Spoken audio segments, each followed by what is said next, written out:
শ্মশানের আগুন কখনো নিভে যায় না, শুধু অপেক্ষা করে কে তার পরের শিকার হবে। নমস্কার, আপনারা শুনছেন প্রেত কথা 2.0। আজকে আপনাদের শোনাবো একটা রহস্যময় ভূতের গল্প, যার নাম নিতাই ডোম। গ্রামের একেবারে শেষ প্রান্তে, যেখানে লোকজন দিনের বেলাতেও যেতে ভয় পায়, সেখানেই ছিল এক পুরনো শ্মশান। বাঁশ গাছে ঘেরা, পাশে শুকিয়ে যাওয়া নদী, আর চারিদিকে পোড়া কাঠ, ছাই আর হাড়ের গন্ধ। সেই শ্মশানের একমাত্র রক্ষক নিতাই ডোম। নিতাই ছোটবেলা থেকেই এই কাজ করছে। তার বাবা দাদাও একই কাজ করত। শুধু গ্রামের লোকেরা বলে নিতাই অন্যরকম। সে শুধু মৃতদেহ পোড়ায় না, মৃতদের কথাও শুনতে পায়। অনেকে দাবি করেছে রাতের অন্ধকারে তারা দেখেছে নিতাই আগুনের সামনে বসে কারো সঙ্গে কথা বলছে, কিন্তু সেখানে তো কেউ থাকে না। এক বর্ষার রাতে হঠাৎ করে গ্রামের জমিদার বাড়ির এক যুবতী মেয়ে মারা যায়। তার মৃত্যুটা ছিল অদ্ভুত। চোখ দুটো ভয়ে বড় হয়ে হয়েছিল, মুখে যেন কিছু বলতে চাচ্ছিল, কিন্তু সে বলতে পারেনি। পরিবারের লোকেরা তাড়াতাড়ি করে লাশ নিয়ে আসে শ্মশানে। নেতাই তখন মাটির উপর বসেছিল, হাতে একটা লণ্ঠন। সে লাশের দিকে তাকিয়ে হঠাৎ কেঁপে উঠল, বলল, এটা তো আজ পোড়ানো যাবে না। জমিদারের লোকজন রেগে গিয়ে বলল, পাগল নাকি, তাড়াতাড়ি কাজ শেষ কর। নেতাই মাথা নাড়ল, ওর ভিতরে আর একটা কিছু আছে, ও মরেনি পুরো। কেউ বিশ্বাস করলো না। জোর করে চিতা সাজানো হলো। মেয়েটার শরীর আগুনে ঢেকে গেল, কিন্তু কিছুক্ষণ পরেই আগুন দপদপ করতে করতে নিভে গেল। আবার আগুন দপদপ করতে করতে জ্বলে উঠল, যেন ভিতর থেকে কেউ লড়াই করছে। হঠাৎ একটা বিকট চিৎকার। সবাই স্তব্ধ। আগুনের ভিতর থেকে স্পষ্ট শোনা গেল, বাঁচাও। নিতাই দৌড়ে গিয়ে আগুন নিভিয়ে দিল, কিন্তু তখন অনেক দেরি হয়ে গেছে।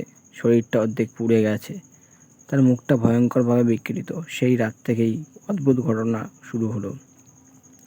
গ্রামের মানুষজন রাতে ঘুমাতে পারে না। কেউ শুনতো কান্নার আওয়াজ, কেউ দেখতো সাদা কাপড় পরা এক ছায়া বাঁশঝাড়ের মধ্যে দাঁড়িয়ে আছে। আর সবচেয়ে ভয়ঙ্কর, অনেকেই বলতো তারা নিজেদের নাম ধরে ডাক শুনেছে। একদিন গ্রামের এক স্কুল শিক্ষক, খুব যুক্তিবাদী মানুষ তিনি, এসব গুজব তিনি মানতেন না। সে সিদ্ধান্ত নিল সে নিজেই রাতে শ্মশানে কাটাবে। সবাই তাকে বারণ করলো, কিন্তু সে শুনল না। সেই রাতে সে গেল। পরের দিন সকালে তার দেহটা পাওয়া গেল নদীর ধারে। চোখ দুটো ফাঁকা, মুখে আতঙ্ক জমাট বাঁধা। তার পাশে বসেছিল নেতাই। কি হয়েছে, গ্রামের লোকেরা জিজ্ঞাসা করলো। নেতাই ধীরে ধীরে বলল, যে আত্মা শান্তি পায় না, সে অন্য আত্মাকে টেনে নেয়। তারপর থেকে নেতাই আর আগের মতো নেই। সে আরো চুপচাপ হয়ে গেছে। মাঝে মাঝে আবার তাকে দেখা যায় মাঝে মাঝে আবার তাকে দেখা যায় সে নিজের সঙ্গে কথা বলছে, আবার হঠাৎই যেন নিজে নিজেই হেসে ওঠে। মনে হয় সে কারোর সাথে কথা বলছে। এক রাতে গ্রামের কয়েকজন যুবক লুকিয়ে শ্মশানে গেল। তারা দেখতে চাইলো নেতাই আসলে কি করে। তারা দূর থেকে দেখলো নেতাই আগুনের সামনে বসে আছে, আর তার সামনে যেন একটা মেয়ের ছায়া দাঁড়িয়ে। নেতাই বলছে, তোমায় তো আমি থামাতে চেয়েছিলাম, এখন আর কিছু করার নেই। হঠাৎ সেই ছায়াটি ঘুরে দাঁড়ালো। তার চোখে নেই, শুধু কালো গর্ত। যুবকেরা ভয়ে চিৎকার করে পালাতে গেল, কিন্তু তাদের মধ্যে একজন পিছিয়ে পড়ল। পরদিন সকালে সেই ছেলেটার লাশ পাওয়া গেল। তার শরীর ঠান্ডা, কিন্তু আশেপাশে মাটিতে পোড়া ছাই সরানো।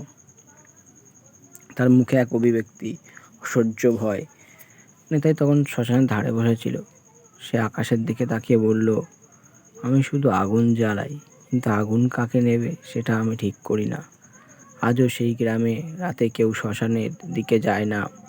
তবে মাঝে মাঝে গভীর রাতে যদি বাতাস থেমে যায় আর চারিদিক নিস্তব্ধ হয়ে ওঠে, তখন শোনা যায় আগুনের কটকট শব্দ, একটা মেয়ের করুণ কান্না, আর নিতাই ডোমের ফিসফিসানি। আর একজন আসছে। শ্মশানের আগুন শুধু মৃতদের পোড়ায় না, কখনো কখনো সে জীবিতদেরও ডেকে নিয়ে যায়। তো নমস্কার, এখানেই শেষ হচ্ছে আজকের গল্পটা।